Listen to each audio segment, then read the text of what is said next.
Hello everybody and welcome back. My name is Kari and today I am doing my London book haul. I said I was doing a lot of sitting and traveling, therefore I brought my Kindle. What I meant by that was I was going to the UK for about 9 days for a friend's wedding. I am now back, and since I have just an absurd love of books, I went to several bookstores when I was over in the UK, including Foyles, Harrods, Waterstones, and just a small used bookstore in York. Basically, it ended up being I got one book for each day I was there, so I got 9 books. That said, let's get started. So the first two I got from Harrods, which is this insane department store that's really expensive, but the books are actually normal priced. So they have these adorable little versions, McMillan's Library I think it is, of classics like Dracula and Oliver Twist and 20,000 Leagues Under the Sea. I'm currently reading 20,000 Leagues Under the Sea and enjoying it a lot more than I thought I would.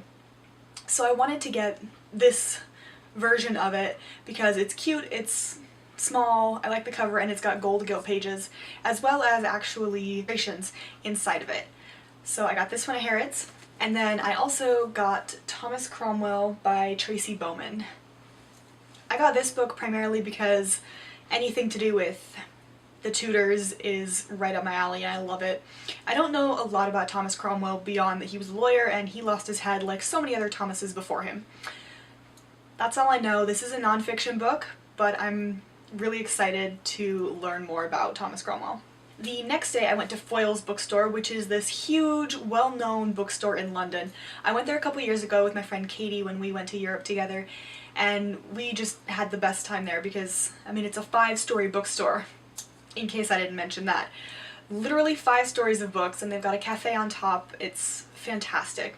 So I went there and I knew that I was going to buy books there before I even left the country. So the first one I bought there is House of Lords and Commons by Ishaian Hutchinson. This is actually a book of poetry about basically classism and racism and all those different divides that we experience in life. He just put it sort of in terms relating to the House of Lords and House of Commons, which is what creates the Parliament in the UK. I then got The Girl in the Tower by Catherine Arden. This is a Russian fairy tale retelling of some sort. I just thought it sounded really fun when I picked it up, and I like the cover, and I would like to read a couple more fairy tale retellings this year. And also, I know nothing about Russian fairy tales. I did do a paper on the national identity of Russia between Peter the Great and Catherine the Great, but I mean that has nothing to do with fairy tales. So I'd like to read something a little bit more contemporary. And my last book from Foyles is Relics of the Dead by Ariana Franklin. This one is set in This one is set in 1176, and these 2 skeletons are found at Glastonbury Abbey, which is where Arthur and Guinevere are supposedly buried. These 2 skeletons are dug up and people automatically assume that they're Guinevere and Arthur, which is amazing and fantastic because Arthurian sagas and Arthur as a king was just this huge section or huge myth of English history, and the monarch at the time in 1166 decides that he doesn't want the skeletons to be positively identified, as far as they can be in 1176, as Guinevere and Arthur, because that would mean that Arthur could come back, or that whatever the myth that they chose to believe in that time was, it could end really badly for the current monarch. So there's murder involved while they try to figure out whether these skeletons are Guinevere and Arthur. I also love Arthurian sagas, so I'm super excited to read this one. My next stop on my lovely 9-day trip up into the UK was York, which is actually where the hoodie is from. I went to visit another of my friends there who I met when I was studying abroad in Leicester, and since we both love to read and we both love sort of the Plantagenets, Tudors, and before then, we went to a bookstore, because what else do you do? We all went to the Minster and a whole bunch of other historical sites as well. Anyway, the first book I got there was Elizabeth's Spymaster by Robert Hutchinson. This is about Sir Walsingham, who was obviously Elizabeth I Spymaster. He is the one who allegedly created Mary Queen of Scots letters talking about rebelling or plotting against Elizabeth I, and that is ultimately the reason why Mary Queen of Scots was beheaded after 3 death warrants were put on Elizabeth's desk, and the 3rd one was finally signed.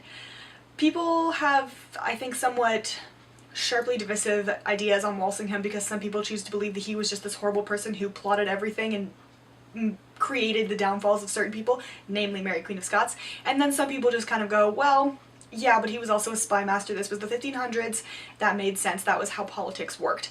I'm still on the fence because I don't know a lot about him, but I'm super psyched to find out. And then, a book that I just thought looked really fun was Tudor Adventure is an Arctic Voyage of Discovery, The Hunt for the Northeast Passage by James Evans.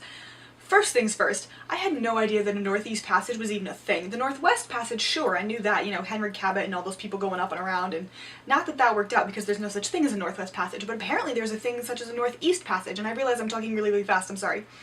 Whew. I get really excited, and when I get really excited I talk incredibly quickly. Anyway, I didn't know there was such a thing as a Northeast Passage, but apparently during Elizabeth's time they were trying to find a Northeast Passage over to, I assume, Asia or Russia, somewhere over there, by going, you know, towards Russia. I don't think they ever found it, because I don't think there is such a thing. I think the Arctic kind of prevented that. But I just really liked this cover. I thought it was really fun and sort of childish in the best possible way, and so I'm really excited to read this and learn something about a passage that I had no idea was even being looked for. The last stop on my trip was up to Leeds, or rather across to Leeds, and that was for my friend's wedding. Also a friend I met in Leicester. I had the best time at the wedding and getting to see a couple new cities on my trip over there and going to a bunch of museums and talking history and obviously buying a lot of books. So the last two books I bought at the Waterstones in Leeds. Waterstones is also a fairly big store. They had one in York, but at the time I already had 7 books and I decided I should maybe restrain myself. When I got to Leeds and went to the Waterstones there, I lost almost all restraint. There were still 2 books that I wanted to get, but I'll get those later. So the first book that I actually bought is The North Water by Ian McGuire. So this one, a man has been kicked out of the British Army in 1859, and because of that he goes on a whaling journey. There's murder and whaling and all sorts of stuff. It sounds really interesting and just very different from what I would typically read. So I'm excited to read this. Also, since I'm reading 20,000 Leagues Under the Sea right now, nautical and aquatic ideas and plots are endearing to me at the moment, so this fit the bill. And the last book I bought, realistically I really shouldn't have, but I did because I couldn't help myself. I found a bind-up of all 3 Lord of the Rings books or volumes when I went to Foyles in London, except that I didn't want to spend the money on it at the time because I knew I was going to ask my friend in York if she knew or frequented any cool shops in York, and obviously I bought some there. And so I wanted to save room in my suitcase for other books, but when I got to Waterstones in Leeds, I found the same book, which is a bind-up of the entire Lord of the Rings, the Fellowship, the Two Towers, and the Return of the King. And I couldn't talk myself out of it again, because 1, my copies of the Lord of the Rings are all back in Colorado. 2, they're 3 separate books. And 2. And 3, I think I'm on 3, I can't tell anymore. 3, I really like this cover, and I've been desperately wanting to reread this series lately, because I haven't read it in several years, and I love it. It is so good. So I bought the entire thing. It is a huge book, but it's really floppy, and you can't tell me you don't love this cover. It's beautiful. So I managed to fit all of these into my suitcase on the way home. I'm quite proud of that fact, but I also managed to only buy 9 books, which I'm also rather proud of. At any rate, that was my London/York/Leeds book haul. I hope you enjoyed this video. If you did, give it a big thumbs up down below. If you want to see more content like this, hit that subscribe button down below. As always, I will leave my Goodreads link down below, and hopefully we'll be getting to these books relatively quickly. Until my next video, bye!